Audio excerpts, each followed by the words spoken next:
Good morning students. आज हम 8th class का लेसन 11 करेंगे जिसका नाम है जब सिनेमा ने बोलना सीखा। वे सभी सजीव है। सजीव मतलब जो जीते जागते हैं। सांस ले रहे हैं 100%। 100% मतलब 100%। बोल रही हैं। 18 मुर्दा इंसान जिंदा हो गई। 78 मुर्दा इंसान जिंदा हो गई। उनको बोलते बातें करते देखा। देश की पहली सवाक मतलब बोलती फिल्म आलम आरा के पोस्टरों पर विज्ञापन की ये पंक्तियाँ लिखी हुई थी। 14 मार्च 1931 की वह ऐतिहासिक तारीख भारतीय सिनेमा में बड़े बदलाव का दिन था। इसी दिन पहली बार भारत के सिनेमा ने बोलना सीखा था।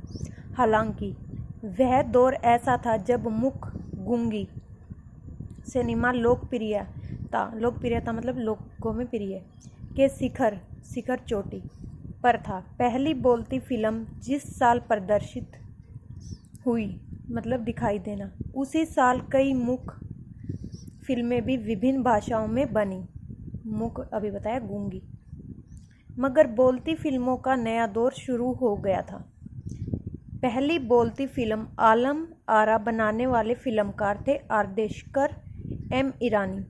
आर्देशिर ने 1929 में हॉलीवुड की एक बोलती फिल्म शो बोट देखी और उनके मन में बोलती फिल्म बनाने की इच्छा जगी। पारसी रंगमंच के एक लोकप्रिय नाटक को आधार बनाकर उन्होंने अपनी फिल्म की पटकथा बनाई। पटकथा मतलब कहानी का स्वरूप बनाया। इस नाटक में कई गाने ज्यों के त्यों फिल्म में ले लिए गए। एक इंटरव्यू में आर्देशिर ने उस वक्त कहा था, हमारे पास कोई संवाद मतलब बातचीत नहीं था, गीतकार नहीं था, संगीतकार नहीं था। इन सब की शुरुआत होनी थी। आर्देशिर ने फिल्म के गानों के लिए स्वयं की धुनें चुनी। फिल्म के संगीत में महज 3 वाद्य तबला, हारमोनियम होता है बाजा, और वायलिन का इस्तेमाल किया गया। आलम आरा में संगीतकार या गीतकार के स्वतंत्र रूप से किसी का नाम नहीं डाला गया। इस फिल्म में पहले पार्श्व गायक जो पीछे से गाने वाले बने W.M. खान। पहला गाना था दे दे खुदा के नाम पर प्यारे, अगर देने की ताकत है। आलम आरा का संगीत उस समय डिस्क फार्म में रिकॉर्ड नहीं किया जा सका। फिल्म की शूटिंग शुरू हुई तो साउंड के कारण ही इसकी शूटिंग रात में करनी पड़ती थी। मुख्य युग की अधिकतर फिल्मों को दिन में प्रकाश में शूट कर लिया जाता था, मगर आलम आरा की शूटिंग रात में होने के कारण इसमें कृत्रिम होता है मनुष्य द्वारा बनाया गया प्रकाश व्यवस्था करनी पड़ी। यहीं से प्रकाश प्रणाली बनी जो आगे फिल्म निर्माण का जरूरी हिस्सा बनी। आलम आरा ने भविष्य में कई स्टार और तकनीशियन तो दिए ही, आर्देशिर ने की कंपनी तक ने भारतीय सिनेमा के लिए 150 से अधिक मुख और लगभग 100 सवाक फिल्में बनाई।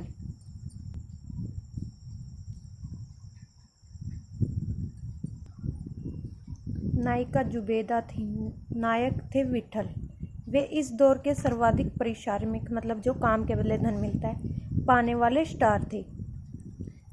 उनके चयन को लेकर भी एक किस्सा काफ़ी चर्चा में है, मशहूर है, चर्चित में। विठल को उर्दू बोलने में मुश्किलें आती थी।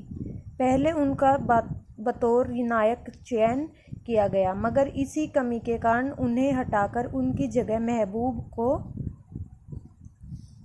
नायक बना दिया गया। विठल नाराज हो गए और अपना हक पाने के लिए उन्होंने मुकदमा कर दिया उस दौर में उनका मुकदमा मोहम्मद अली जिन्ना ने लड़ा, जो तब के मशहूर वकील हुआ करते थे। विट्ठल मुकदमा जीते और भारत की पहली बोलती फिल्म के नायक बने।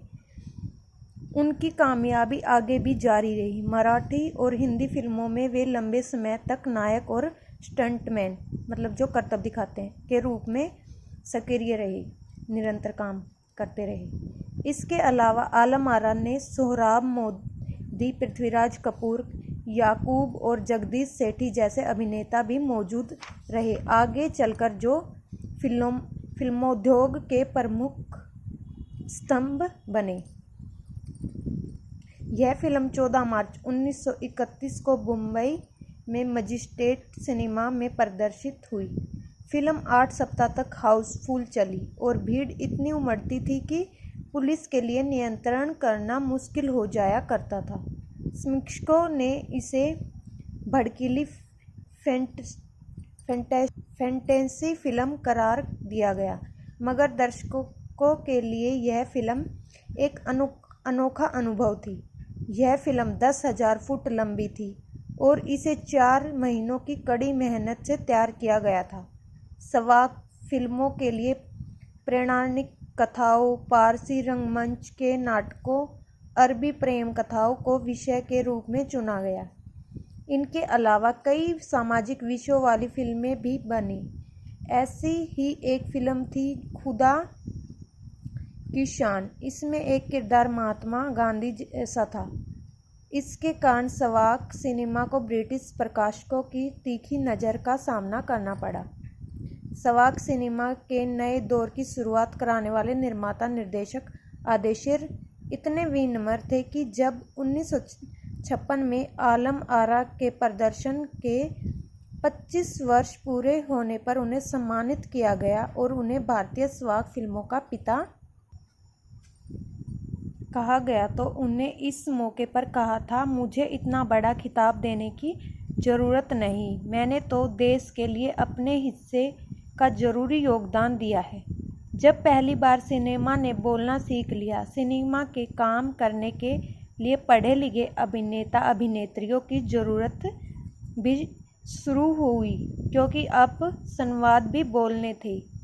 सिर्फ अभिनय से काम नहीं चलने वाला था। मुख्य फिल्मों के दौर में पहलवान जैसे शरीर वाले, स्टंट करने वाले और उछल कूद करने वाले अभिनेताओं से काम चल जाया करता था।